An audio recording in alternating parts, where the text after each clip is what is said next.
నల్గొండ జిల్లా చిట్యాల మండలం వెలిమినేడు వద్ద రైతులు ఆందోళనకు దిగారు. ఏపీపీఎస్ సంస్థల నుంచి వచ్చిన 550 యూరియా బస్తాలను ఆన్లైన్లో పెట్టిన 5 నిమిషాలకే నో స్టాక్ అని చూపించడంపై చుట్టుపక్కల రైతులు మండిపడ్డారు. ఆన్లైన్ పద్ధతిని ఎత్తేయాలని డిమాండ్ చేస్తూ ఇక పీఏసీఎస్ సెంటర్కు తాళం వేశారు. ఈ ఆన్లైన్ పద్ధతి వల్ల సమీప రైతులకు నష్టం జరుగుతోందని ఆరోపించారు. ఎక్కడ పోతుందో మాకు డిమాండ్ చేసేది ఒకటే, ఈడికెళ్ళి మాత్రం ఒక బస్తా తీసేయడానికి వీల్లేదు. ఇన్ని రోజుల నుంచి ట్రై చేస్తున్నాం, ఒక్క మనిషికి ఒక బస్తా దొరకట్లేదు. కానీ ఎవడు కొడుతుండి ఎక్కడ పోతున్నాయి?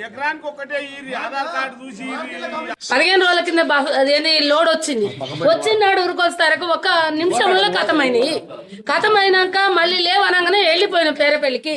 మళ్ళీ ఈ రోజు వచ్చిన, ఈ రోజు కూడా అట్లే అయింది. అంత ఒక రోజు వచ్చిన అట్లా కూడా మాకు ఒక్క బస్తా ఇస్తలేదు సారు.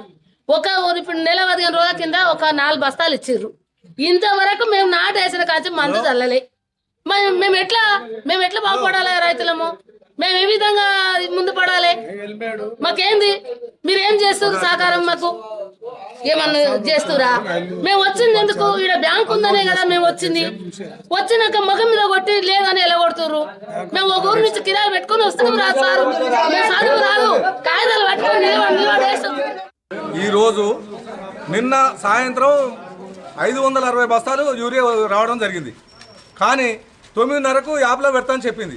9:30కు పెట్టిందా, 8:30కు పెట్టిందా, ఎక్కడ పెట్టిందో మాకు అర్థం కాలేదు. 9:30కు ఎగ్జాక్ట్లీ మేము ఓపెన్ చేసి చూస్తే ఒక్క బస్తా లేదు. మీకు ఇన్ఫర్మేషన్ ఎలాంటి ఇన్ఫర్మేషన్ లేదు. వచ్చి ఇక్కడ ఉన్న వాళ్ళు కూడా చాలా మంది ఉన్నారు. పొద్దు నుంచి అయినా కూడా మేము మాకేమో సరిగా తెలియదు. అయినా కూడా యాప్ ఓపెన్ చేసి చూసుకునేసరికి ఒక బస్తా లేదు. ఇది ఎంతవరకు కరెక్ట్? అంటే ఇది ప్రభుత్వం చేస్తున్న నిర్లక్ష్యమా లేకపోతే ఇక్కడ చేస్తున్న సిబ్బందా? మేము డిమాండ్ చేసేది ఏంటంటే ఆ బస్తాలు ఎట్లా అయినాయి, ఆ బుకింగ్ అవుతుంది కదా, ఎవరికి ఎన్ని బస్తాలు అయినాయి, ఏ టైమింగ్ అనేది మాకు బయోడేటా కావాలి. ఆ బయోడేటా తీసినాకనే వీడికెళ్ళి బస్తా